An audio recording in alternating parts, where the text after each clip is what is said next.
मेहनत लगा कैसा, कितने लोगों को टीम थी, करीब थर्सडे नाइट था ना, थर्सडे नाइट को करीब 9:15 में पेशेंट यहाँ आया। एक्सीडेंट नियर बाय यही अटल पथ पे हुआ था। 20-22 साल के लड़के थे और करीब जैसे न्यूज़पेपर के माध्यम से पता चला कि 45 मिनट लगा उसको सरिया काटने में पुलिस को वहाँ। उसके बाद यहाँ शिफ्ट हुआ कर 45 मिनट और 45 में करीब 9:15 में यहाँ आया था मुझे लगभग, क्योंकि हम विदिन 10 to 15 मिनट्स अपने घर से यहाँ शिफ्ट आ गए थे और 9:30 करीब 15 से 20 मिनट में पेशेंट डायरेक्टली ओटी में शिफ्ट हुआ। करीब without any delay, without any payment, इधर कुछ नहीं हुआ। हम लोग पेशेंट को लाइफ सेविंग के लिए विदिन 15 मिनट्स ओटी में शिफ्ट हुआ। जो सैंपल ब्लड का इन्वेस्टिगेशन था, रास्ते में होते हुए भी ब्लड के लिए रिक्वायरमेंट आपको वेट करते तो पेशेंट को जान जा सकती थी। तो हम लोग 15 मिनट के अंदर में ही, मेरा इतना अच्छा सर्विस है अपने हॉस्पिटल टीम का कि 15 मिनट से 20 मिनट के अंदर में ऑपरेशन थिएटर में शिफ्ट हो गया। उसके बाद आधा घंटे के अंदर में हम लोग ऑपरेशन स्टार्ट कर दिए। तो सबसे बड़ा डिफिकल्टी था कि रड आगे से पीछे लगा था, बड़ा सा करीब 2 से 2.5 फीट का रड था।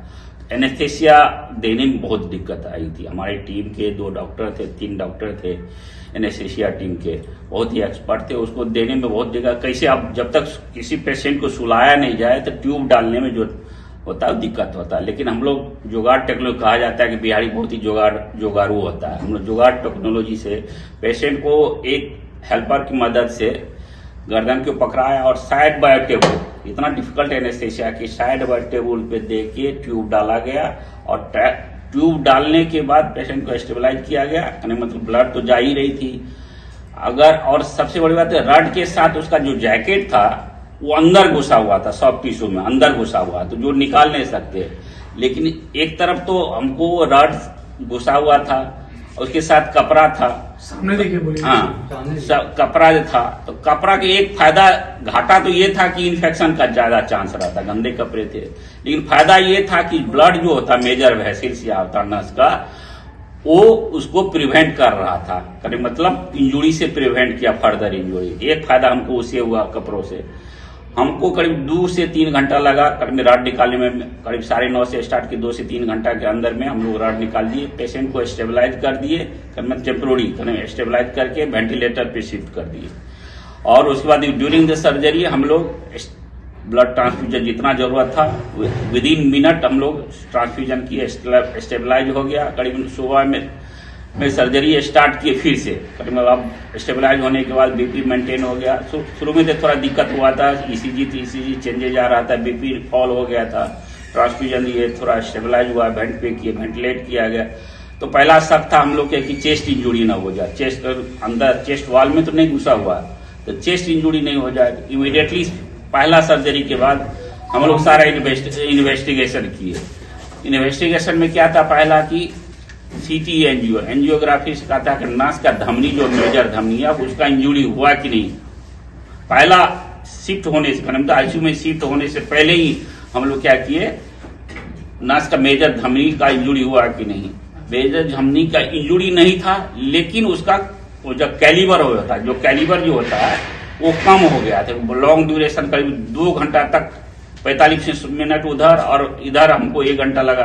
1.5 घंटा में कैलिबर, उसका प्रेशर के चलते ब्लड फ्लो कम हो गया था।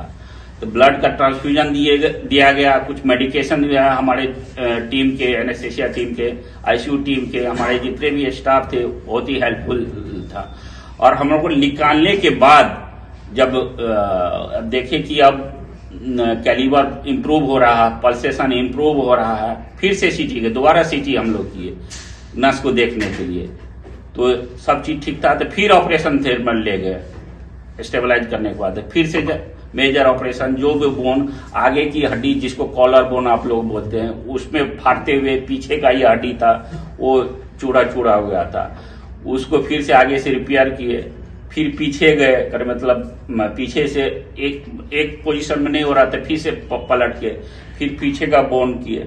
सॉफ्ट टिश्यू बहुत लॉस था, तो सॉफ्ट टिश्यू का मेजर रिपेयर हो गया था। और स्किन लॉस भी बहुत था वहां, क्योंकि मोटा सड़िया था, तो स्किन लॉस था। तो इसको प्लास्टिक सर्जरी, मतलब हम ही ने मैंने ही किया, सारे जितने भी प्रोसीड्योर था अकेले मैंने किया with help of anaesthetist. Coverage बढ़िया था, हम लोग अभी वुंड को कवर कर दिए। इमीडिएटली हम लोग सुबह में 12-1 बजे तक मतलब एक्सटूबेट हो गया था, करीब तो सर्जरी के दूसरे दिन एक्सटूबेट हो गया था।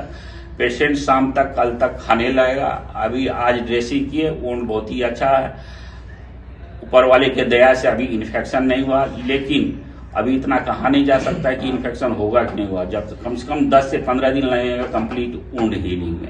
अभी पेशेंट स्टेबल है और खा पी रहा है, खतरे से बाहर है वो, खतरे से बाहर है। बस एक ही प्रकार का कोई खतरा नहीं है, जान का कोई खतरा नहीं है, अभी जान का खतरा नहीं, बस एक ही खतरा है कि इन्फेक्शन नहीं हो जाए। इन्फेक्शन अगर चेस्ट वॉल में गया तो दिक्कत हो सकती है, लेकिन अभी तक पेशेंट को फीवर नहीं आया। जो इन्फेक्शन का जो साइन होता है, फीवर आना, करीब टेम्परेचर बढ़ना, जो ये अभी तक कोई साइन नहीं है। आज ही तुरंत ड्रेसिंग किए, वुंड हेल्दी है, कोई मेजर ब्लीडिंग नहीं है। हाथ का पल्सेशन बढ़िया कर, जो नस का दबाव होता है, हाथ का ताकत चला जाता है, वो भी नहीं है, सब चीज ठीक है पेशेंट। और एक उंगली में कटा हुआ था, एक दिन पहले का इंजुरी है, वो बाद में रिपेयर करेगा। अभी लाइफ का बात था, वो हो गया। अभी पेशेंट स्टेबल। इस हालात में कितना सर, इस हालात में कुछ कहना मुश्किल होता है, क्यों प्रिडिक्ट करना, लेकिन जब तक कुछ कोई काम ट्राई नहीं करेंगे तब होगा ही नहीं। छोड़ देंगे तो 100% नहीं। अब आया है 20-22 साल का लड़का है, उसके लिए तो कुछ करना पड़ेगा। लेकिन सबसे बड़ा प्रॉब्लम ये भी था, मॉब। हम लोग को यूजुअली आप लोग जानते हैं, मॉब के चलते डॉक्टर केस लेना पसंद नहीं करते, हॉस्पिटल वाला। लेकिन उस परिस्थिति में हमारे हॉस्पिटल के स्टाफ ने सबों ने केस को लिया, हमने आया। अब पेशेंट जब हम लिफ्ट में आ रहे थे, 8-10 लेडी थी, तो किसी ने हम ही को पूछ दिया, हम ही को पूछ दिया, डॉक्टर पंकज कब आएंगे? हमने बोला अगर बोल दिए तो जरूर आएंगे। एशियन सिटी हॉस्पिटल के साथ आप कितने टाइम से जुड़े हुए हैं? हम इससे पहले हम अपोलो हॉस्पिटल ढाका में थे, करीब 4 साल अपोलो हॉस्पिटल, ये 7 स्टार हॉस्पिटल था। उससे पहले अपोलो हॉस्पिटल हैदराबाद में थे, करीब 8 साल से। 12-14 साल के बाद हम पटना आए हैं, और जब से पटना आए तब से एशियन सिटी में हम 24 घंटे ट्रॉमा टीम है हमारी, जो कि जिसमें कि ऑर्थोपेडिक सर्जन, स्पाइन सर्जन खुद डॉक्टर पंकज है, न्यूरो सर्जन है और जनरल सर्जन है। तो ये ट्रॉमा टीम हमारे पास रेडी रहती है, जिसमें क्रिटिकल केयर स्पेशलिस्ट भी है, आईसीयू के डॉक्टर्स हैं और इमरजेंसी में भी डॉक्टर्स हैं। इसी वजह से जो ट्रॉमा टीम हमारी एक्टिव थी, उसी वजह से ये जान हम लोगों ने बहुत ही आसानी से हम लोग बचा पाए। जैसे ही हमारे पास कॉल आया, विद इन 5 to 10 मिनट्स हमारा ambulance with paramedic with doctors patient के पास पहुंच चुका था। और जैसे ही वहां पे वो पाइप था, रॉड था, वो काटा गया, इमीडिएटली हमारे टीम ने उसको सफलतापूर्वक और सुरक्षित रूप से तुरंत हॉस्पिटल लाए और उसके बाद हम लोग उसका इलाज कर पाए।